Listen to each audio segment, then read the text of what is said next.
জঙ্গলের ধারে সমুদ্রের কাছে শম্ভু ও শেফালি নামের গরিব দম্পতি থাকত। তারা দুজন সমুদ্রের চর থেকে ঝিনুক শাঁখ কুড়িয়ে এনে বাজারে বিক্রি করত। শেফালির হাতের কাজ খুবই ভালো ছিল। সে শাঁখ ও ঝিনুক দিয়ে নানা ঘর সাজানোর জিনিস বানাতে পারত। তার হাতের কাজ বাজারে সবাই খুব পছন্দ করত।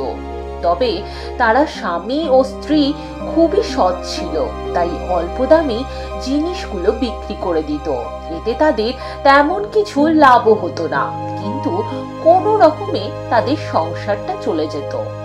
একদিন সন্ধ্যাবেলায় ঝিনুক কুড়িয়ে ফেরার সময় হঠাৎ একটা মেয়ের কান্নার আওয়াজ শুনে শম্ভু সেদিকে এগিয়ে যায়। সে দেখতে পায় সমুদ্রের জলে বসে একজন মেয়ে কেঁদেই চলেছে। তার শরীরের কোমর থেকে পা পর্যন্ত জলের নিচে ছিল। কি গো মেয়ে, এইভাবে কাঁদছো কেন? আজ সমুদ্রে এসে কিছুই পাইনি, না মাছ না ঝিনুক, কিচ্ছু না। তাই বাজারে গিয়ে কিছুই বিক্রি করতে পারবো না, আর বিক্রি না করলে আমাকে ও আমার পুরো পরিবারকে না খেয়ে থাকতে হবে। এটা শুনে শম্ভু কিছুক্ষণ চুপ করে থাকে, তারপর বলে, আচ্ছা কাঁদতে হবে না, এই নাও তুমি আমার কোড়ানো ঝিনুক ও শাঁখগুলো নিয়ে বাজারে বিক্রি করো, তাহলে কিছু টাকা পাবে। তাহলে তুমি কি করবে? বাড়িতে যা চাল আছে তাতে আমারও আমার বউয়ের দুদিন চলে যাবে। আমি আবার কাল ঝিনুক কুড়িয়ে নেবো, তুমি এগুলো নিয়ে নাও।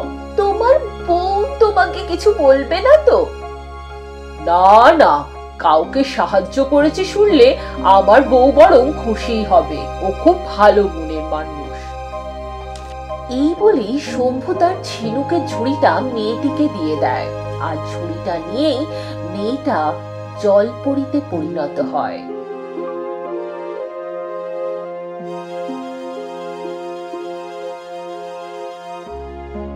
আরে এ কি আমি ঠিক দেখছি তো?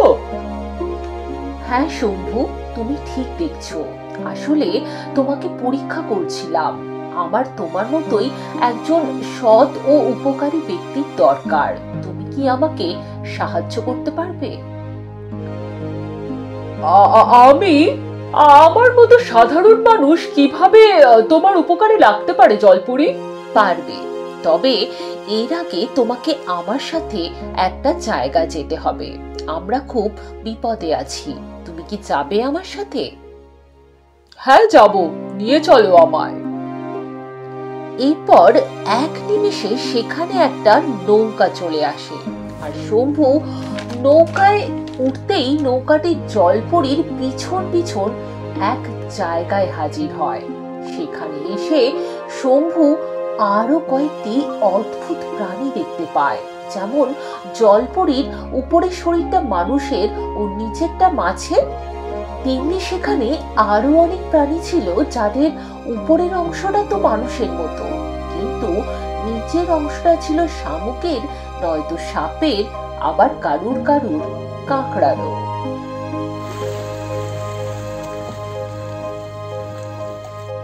এই জায়গাটা নিরাপদ, তাই তোমাকে এখানে নিয়ে এলাম। আসলে একজন চিংড়ি রাক্ষসী আমাদের জলের রাজ্যে আক্রমণ করেছে, আর সে আমাদের এক এক করে মেরে ফেলছে। আর আমাদের রাজ্যের পণ্ডিত বলেছেন আমাদেরকে এই রাক্ষসীর হাত থেকে বাঁচাতে পারে কোনো মানুষ যার মনে অন্যের প্রতি দয়া আছে, তাই তোমাকে আমাদের দরকার। কিন্তু আমাকে কি করতে হবে? যার মধ্যে দয়া আছে, লোভ নেই, সেরকম কেউ নিজের হাতে বানানো ঝিনুক মালা যদি চিংড়ি রাক্ষসীকে পরায়, তাহলে রাক্ষসীকে হারানো যাবে। ঝিনুক মালা? সে তো আমার বউ বানায়। তবে রাক্ষসীকে হারানো এত সহজ নয়। এর আগেও অনেক মানুষ সে চেষ্টা করেও কোনো সুরাহা করতে পারেনি। রাক্ষসী তাদের মেরে দিয়েছে। তাই তোমার ইচ্ছার বিরুদ্ধে গিয়ে আমাদের সাহায্য করতে এসো না। তুমি মন থেকে চাইলেই আমাদের সাহায্য করো। না, আমি ঠিক করেছি আমি তোমাদের সাহায্য করব। শম্ভু জলপরি ও বাকি সবজনের সাথে মিলে পরের দিন কি করবে সেই নিয়ে একটি প্ল্যান বানিয়ে নেয়। এরপর জলপরি শম্ভুকে আবার বাড়ি দিয়ে আসে। শম্ভু বাড়ি ফিরে যায়। শম্ভু তার বউকে সব কথা খুলে বলে। তারপর, সবই তো বুঝলাম গো, তবে তুমি একা যাবে না। আমি তোমাকে কখনোই ওই রাক্ষসীর কাছে একা ছাড়বো না, আমিও যাব তোমার সাথে। এরপর ওরা দুজন কয়েকটা ঝিনুক মালা নিয়ে সমুদ্রের ধারে এসে হাজির হয়। তারপর, চিংড়ি রাক্ষসী, ও চিংড়ি রাক্ষসী, কোথায় তুমি? শুনেছি তুমি নাকি খুব শক্তিশালী। কই, একটা খেলায় আমাকে আর আমার বউকে হারিয়ে দেখাও তো দেখি। কার এত সাহস আমাকে ডাকছে? তার কি প্রাণের ভয় নেই? তুমি কত শক্তিশালী, আমাকে হারিয়ে দেখাও তো দেখি। তোদেরকে আমি এক্ষুনি চাইলে মেরে ফেলতে পারি, তবুও তুই চাইছিস যখন, আমি তোদেরকে হারিয়েই ছাড়বো। বল বল আমায় কি করতে হবে? এই যে আমার হাতে দুটো ঝিনুকের মালা দেখছো, এটা নিয়ে আমরা তিনজন খেলা করব, মানে ছোড়াছুড়ি করব। যে ধরতে পারবে না সে হেরে যাবে। আচ্ছা, এই ব্যাপার, এটাতে তো আমি তোদেরকে হারিয়েই ছাড়বো। তাহলে শুরু করা যাক। এরপর ওরা তিনজন মালা ছোড়াছুড়ি খেলাটা শুরু করে। দূর থেকে লুকিয়ে জলপরি শামুকরা তা দেখতে থাকে। এরপর শম্ভু একটা মালা একটু নিচের দিক করে ফেলতেই রাক্ষসী সেটা একটু ঝুঁকে নিতে যায়, আর তক্ষুনি শম্ভু আরেকটা মালা নিয়ে রাক্ষসীর দিকে ছুঁড়ে মারে, আর মালাটা রাক্ষসীর মাথা গলে তার গলায় ছুঁড়ে পড়ে। অমনি রাক্ষসী চিৎকার করতে করতে নিচে লুটিয়ে পড়ে। জয় শম্ভুর জয়, শেফালির জয়ধ্বনি দিতে দিতে জলপরীর দলবল সেখানে হাজির হয়।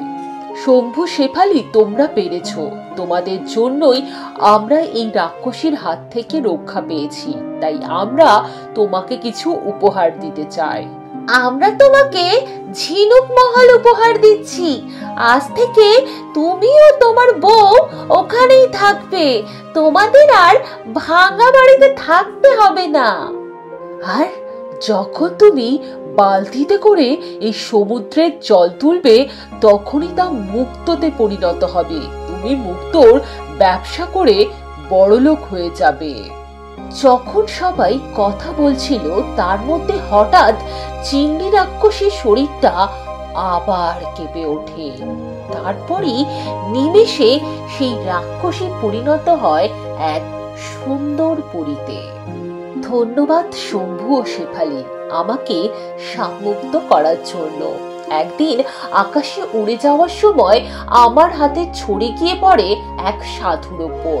সাধুর ধ্যান ভেঙে যায় আর সে আমাকে রাক্ষসী হওয়ার শাপ দিয়ে দেয়। তারপর আমি তার কাছে ক্ষমা প্রার্থনা করলে তিনি বলেন, কোনো মানুষ যার মনে দয়া মায়া ভর্তি, কোনো লালসা নেই, সে যদি তোর গলায় ঝিনুক মালা পরায় তবেই তুই মুক্তি পাবি। এরপরই মুক্তির আশায় আমি এখানে আশ্রয় নিই। আজ তুমি আমাকে মুক্তি দিলে, তাই আমি তোমাকে আশীর্বাদ করছি, তুমি ও তোমার সব বংশধররা খুব সুখে থাকবে, তোমাদের কোনো অভাব থাকবে না। আর আমি কোনো মানুষ বা জলজ প্রাণীকে মারিনি, শুধু বন্দি করে রেখেছি। আমি সবাইকেই মুক্ত করে দিচ্ছি।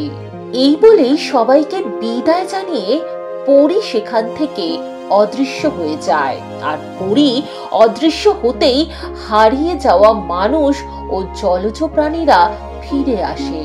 এরপর তারা সবাই খুব সুখে শান্তিতে বাস করতে থাকে। তাহলে তোমরা বুঝলে তো, লোভ লালসা ত্যাগ করে অন্যের উপকার করলে সবসময় তার ভালো ফল পাওয়া যায়।